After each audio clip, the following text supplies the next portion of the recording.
बिस्मिल्लाहिर्रहमानिर्रहीम। अस्सलाम वालेकुम व्यूअर्स, मैं हूं राजा आमिर अब्बास एडवोकेट।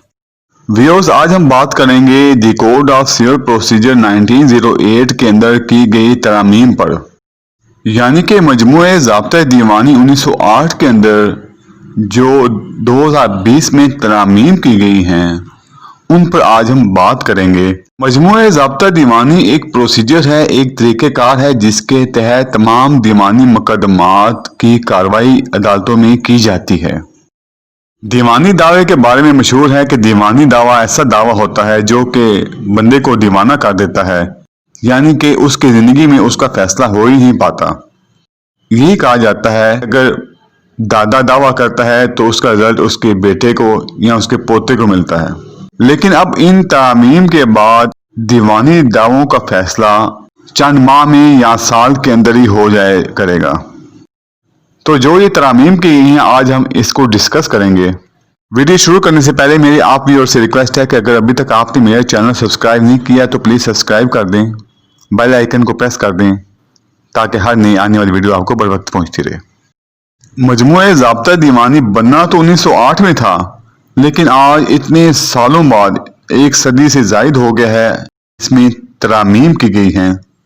इन तरमीम से पहले इस तरह होता था कि जब हम कोई दावा दायर करते थे सीनियर सिविल जज साहब के पास तो वो आगे किसी सिविल जज को रेफर कर देते थे और वो जिस सिविल जज को ये दावा मार्क होता था वही इस दावे को सुनता था, इस पे बहस सुनता था, इस पे शहादतें कलमबंद करता था, एंड तक उसी के पास ही दावा चलता था। लेकिन इन तरमीम के तहत अब दो जजेस की ड्यूटी होगी कि वो इस दावे को सुने। इनमें से एक एडमिनिस्ट्रेटिव जज होगा और दूसरा ट्रायल जज होगा। पहले एडमिनिस्ट्रेटिव कोर्ट के पास ये केस जाएगा और एडमिनिस्ट्रेटिव जो कोर्ट होगी उसके जज साहब एडमिनिस्ट्रेटिव जज प्री ट्रायल केस को सुनेगा। अब प्री ट्रायल केस से क्या मुराद है? शहादतों से पहले का जितना प्रोसेस होगा वो एडमिनिस्ट्रेटिव जज पूरा करेगा, उसकी समाअत एडमिनिस्ट्रेटिव जज साहब के पास ही होगी। जबकि इशू फ्रेम होने के बाद शहादतें कलमबंद करना, उस पर बहस वगैरह सुनना, ये तमाम ट्रायल जज का काम होगा। अब जब सबसे पहले केस आएगा एडमिनिस्ट्रेटिव जज साहब के पास तो वो चेक लिस्ट के मुताबिक देखेंगे, एक चेक लिस्ट मुरतब कर दी गई है, उसके मुताबिक वो देखेंगे कि जिस बंदे ने दावा दायर किया है उस दावे में जितने मुद्दा अलैहम हैं उनकी तादाद के मुताबिक उसने क्या दावे की नकूल साथ लगाई हैं। इसके अलावा मुद्दई ने अपने दावा में जिन डॉक्यूमेंट्स पर इन्हिसार किया है उन तमाम डॉक्यूमेंट्स का एक एक सेट बनाएगा। अगर 3 मुद्दा अलैहम हैं तो 3 सेट उनके बनाएगा, अगर 4 मुद्दा अलैहम हैं तो 4 सेट उनके बनाएगा।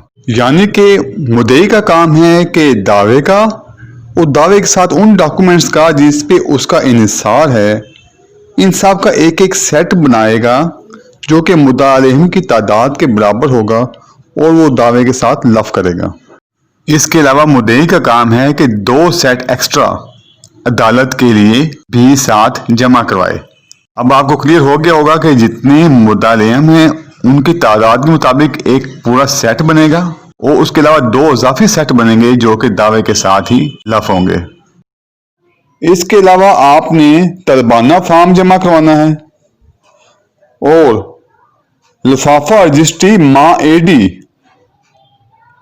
मुद्दा अलैहम की तादाद के बराबर जो होगी वो अदालत में जमा करवानी है अपने दावे के साथ, और मतलूबा टिकट व टैक्स बराए यूएमएस वो भी मुद्दा अलैहम की तादाद के बराबर आपने अदालत में अपने दावे के साथ ही जमा करवा देनी है। और इसके अलावा फहरिस्त दस्तावेजात पेश करदा व फहरिस्त इन्हिसार दस्तावेजात व फर्ज पता भी आपने अदालत में जमा करवाना है। इसके अलावा मुद्दई ने अपने दावे के साथ फहरिस्त वारसान मुद्दई मां मुकम्मल पता जात वारसान दाखिल करने होते हैं और साथ ऐसे शख्स का भी नाम दाखिल करना होता है कि अगर खुदा न खास्ता मुद्दई या मुद्दईयान में से किसी एक की डेथ हो जाए तो वो शख्स अदालत को इस बारे में इतला दे कि मुद्दई की वफात हो चुकी है और उसके दूसरे जो वारसान हैं उनको इस दावे में फरीक बनाया जाए।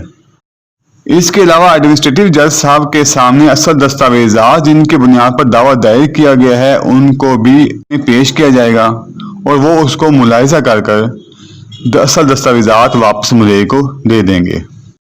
تیسرے نمبر پہ جو ہم بات کر رہے تھے کہ فی مدعا علیہ 3 عدد سمن عدالت میں جمع کروانے ہیں، ان کا مقصد یہ ہے کہ ایک جو ہوگا سمن وہ عدالت تعمیل کنندہ کے ذریعے مدعا علیہم کو بھیجے گی۔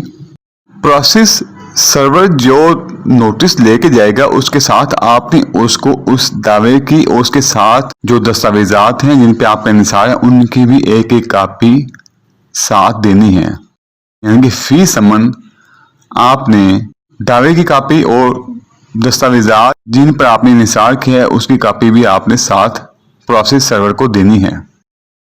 اب اس پروسیس کو مزید نئی ٹیکنالوجی سے ہم آہنگ کرنے کے لیے پروسیس سرور کی ذمہ داری ہے کہ وہ جب وہاں پہ جائے تعمیل کے لیے تو جب مدعے کو نوٹس دے تو ساتھ اس کی ایک عدد تصویر بھی بنائے اور یہ تصویر ریکارڈ کا حصہ بنے گی تاکہ عدالت میں ریکارڈ موجود ہو کہ اس بندے کی اس تاریخ کو اتنے بجے تعمیل ہو چکی تھی۔ اس کا مقصد یہ ہے کہ تعمیل کنندہ لازمی جائے اس کا ثبوت لے کے آئے، کیونکہ پہلے اس طرح ہوتا تھا کہ تعمیل کنندہ جو ہوتا تھا وہ جاتا ہی نہیں تھا، اپنے پاس ہی رپورٹ بنا کے عدالت میں پیش کر دیتے تھے، لیکن اب ایسا نہیں ہے۔ اب اگر وہ تعمیل کنندہ مدعے کے دروازے پر نوٹس چسپاں کرتا ہے تو اس کی بھی اس کو تصویر بنا کر لانی پڑے گی کہ یہ فلاں بلڈنگ ہے اور اس کے اس دروازے پر میں نے نوٹس چسپاں کر دیا ہے۔ اس کے علاوہ اس میں ٹریکر سسٹم بھی انوالو ہو گیا ہے کہ پتہ چلے کہ تعمیل کنندہ موقع پر جاتا بھی ہے یا نہیں جاتا۔ ٹریکر سسٹم پہ شاید تھوڑا ابھی ٹائم لگے گا، لیکن بقایا جو طریقہ کار ہے وہ میں نے آپ کو بیان کر دیا ہے۔ اب جب نوٹس کی تعمیل کے لیے تعمیل کنندہ اس کے دروازے پر جاتا ہے اور وہ نوٹس وصول کرنے کے بعد کہتا ہے ٹھیک ہے میں نوٹس وصول کر لیا میں نہیں آتا، یہاں پھر وہ کہتا ہے کہ نوٹس دے جاؤ میں نہیں آؤں گا عدالت میں، تو ایسی صورت میں ایڈمنسٹریٹو جج صاحب کا کام ہے کہ وہ اس کیس کو ایکس پارٹی کر دیں۔ لیکن اگر ایسا ہو کہ اس کی تعمیل کے لیے تعمیل کنندہ گیا ہو لیکن وہ موقع پر موجود نہ ہو، اس کی تعمیل نہ ہو پا رہی ہو، تو ایسی صورت میں جب عدالت میں رپورٹ آئے گی تو جج صاحب اس کی تعمیل کے لیے اخبار اشتہار کا آرڈر کریں گے۔ اب اگر تعمیل ہونے کے بعد دوسری پارٹی عدالت میں پیش ہو جاتی ہے تو اسے عدالت حکم دیتی ہے، ایڈمنسٹریٹو جج صاحب حکم دیتے ہیں کہ تم 30 دن کے اندر عدالت میں اس دعوے کا جواب داخل کرو، اور پھر 30 دن کے اندر مدعا علیہ نے عدالت میں جواب دعویٰ داخل کرنا ہوتا ہے۔ لیکن اگر وہ 30 دن کے اندر جواب دعویٰ داخل نہیں کرتا اور 30 دن گزر جاتے ہیں تو ایڈمنسٹریٹو صاحب کا کام ہے کہ وہ اس کو کہیں کہ اب تمہارا رائٹ کلوز ہو گیا ہے۔ اس امینڈمنٹ سے پہلے بھی 30 دن کے اندر ہی جواب داخل کرنا ہوتا تھا، لیکن پہلے ریلیکسیشن ہوتی تھی اور مدعا علیہ جواب دیتے دیتے 6 مہینے بھی گزار دیتے تھے، لیکن اب ایسا نہیں ہے۔ اب جب اس نے جواب دعویٰ داخل کرنا ہے تو جواب دعویٰ کے ساتھ وہ 2 ایکسٹرا کاپی عدالت کے لیے ساتھ لگائے گا، اور اس کے علاوہ مدعی یہاں زیادہ مدعیان ہونے کی صورت میں ان سب کے لیے ایک ایک سیٹ پرووائڈ کرے گا۔ اس کے علاوہ وہ دستاویزات جس پر مدعا کا انحصار ہے ان سب کی بھی ایک ایک کاپی عدالت میں فی مدعی جمع کروائے گا، اس کے علاوہ 2 عدد اضافی کاپی بھی جمع کروائے گا۔ اس کے علاوہ مدعا اپنے جواب کے ساتھ فہرست وارثان بھی عدالت میں داخل کرے گا، اور ساتھ ہی کسی بندے کو پوائنٹ بھی کرے گا کہ ان کیس آف ڈیتھ کہ اگر خدا نخواستہ میری موت ہو جاتی ہے تو ایسی صورت میں فلاں شخص کورٹ کو انفارم کر دے گا کہ مدعا کی ڈیتھ ہوگی، اس کے فلاں وارثان ہیں جن کو جواب دعویٰ میں پارٹی بنا لی جائے۔ اس کے علاوہ کچھ فارمز ہوں گے جو کہ ایڈمنسٹریٹو جج صاحب اس کو فل کروائیں گے۔ ایڈمنسٹریٹو جج صاحب دعوے اور جواب دعوے دونوں کو ایگزامن کرتے ہیں، ان میں جو کمی بیشی ہو اس کو درست کروا لیتے ہیں۔ اس کے علاوہ ایڈمنسٹریٹو جج صاحب اوریجنل ڈاکومنٹس کو بھی دیکھیں گے اور کاپیز جو ہیں ان کے اپنے پاس رکھ لیں گے۔ یہ جو ایکسٹرا کاپیز ہم عدالت میں جمع کروائیں گے یہ عدالت صاحب جو لوکل کمیشن ایویڈنس قلم بند کریں گے ان کو بھی دے سکتے ہیں، ان کو جج صاحب اوریجنل فائل نہیں دیں گے، ان کو ایکسٹرا کاپیز ہی دیں گے۔ دعویٰ اور جواب دعویٰ آنے کے بعد جج صاحب ایک اصالتاً حاضری کے لیے ایک ڈیٹ ڈالیں گے جس میں دونوں پارٹیز عدالت کے سامنے اصالتاً حاضر ہوں گی، ये जो डेट फिक्स होगी ये साल्तन हाजिरी और केस मैनेजमेंट कॉन्फ्रेंस के लिए फिक्स होगी। पार्टीज को बुलाकर उनको सुना जाएगा, उनसे बातचीत की जाएगी और एक फॉर्म जो कि अपेंडिक्स सी फॉर्म नंबर 14 होगा, जिसको केस मैनेजमेंट स्टेटमेंट ऑफ प्लेंटिफ्स भी कहा जाएगा, उसको फिल किया जाएगा, जिसमें मुद्दई से मुतालिक तमाम तफसीलात लिखी जाएंगी, डॉक्यूमेंट्स की डिटेल, वकील साहब के नाम वगैरह की तमाम तफसीलात लिखी जाएंगी। और ये फॉर्म जो 14 है ये आपको इस वक्त स्क्रीन पर नजर आ रहा होगा। इसी तरह फॉर्म नंबर 15 फिल किया जाएगा जो कि मुताले से मुतालिक होगा, उसमें भी तमाम तफसीलात लिखी जाएंगी। फॉर्म 15 भी आपको इस वक्त स्क्रीन पर नजर आ रहा होगा। इन फॉर्म्स को फाइल का हिस्सा बना दिया जाएगा। फॉर्म 14 को दावे का और फॉर्म 15 को जवाब दावे का हिस्सा बना दिया जाएगा। इसके बाद जज साहब जो हैं वो पार्टीज को सालसी कौंसिल के पास भेज देंगे ताकि इनके अगर कोई मसालत हो सकती है तो हो जाए, क्योंकि जज साहब ने फॉर्म के अंदर तमाम तफसीलात लिखी होती हैं कि आपका क्या इशू है और आप किस इशू पर एग्री कर रहे हैं, और वो इशूज जिस पर इन दोनों पार्टीज के आपस में लड़ाई है उसको तहरीर कर लिया जाता है। इसके बाद ये पार्टीज सालसी कौंसिल के पास जाती हैं। अगर वहाँ पे इनके मैटर्स रिजॉल्व हो जाएं तो आकर बताते हैं कि हमारा जो मैटर है वो रिजॉल्व हो चुका है और फैसला उसके मुताबिक कर दिया जाता है। लेकिन अगर मैटर रिजॉल्व ना हो और या फिर मैटर का कुछ हिस्सा रिजॉल्व हो कुछ हिस्सा रिजॉल्व ना हो, ऐसी सूरत में एडमिनिस्ट्रेटिव जज साहब जो भी सूरत हाल हो उसके बाद 7 दिन के अंदर अंदर इशू फ्रेम कर देंगे, और इश्यूज फ्रेम करने तक ही एडमिनिस्ट्रेटिव जज साहब का काम होता है। इसके बाद केस ट्रायल जज साहब के पास पहुंचेगा और ट्रायल जज साहब 9 दिन के अंदर अंदर पार्टीज को कहते हैं कि आप अपनी एविडेंस रिकॉर्ड करवाएं, यानी कि ये एविडेंस 9 दिन के अंदर अंदर अदालत में करवानी होती है, और ये एविडेंस लोकल कमीशन के जरिए भी हो सकती है। ऐसी सूरत में जज साहब जो एक्स्ट्रा कापीज जज साहब के पास होती हैं वो लोकल कमीशन को देते हैं और कहते हैं कि इनकी एविडेंस रिकॉर्ड करें।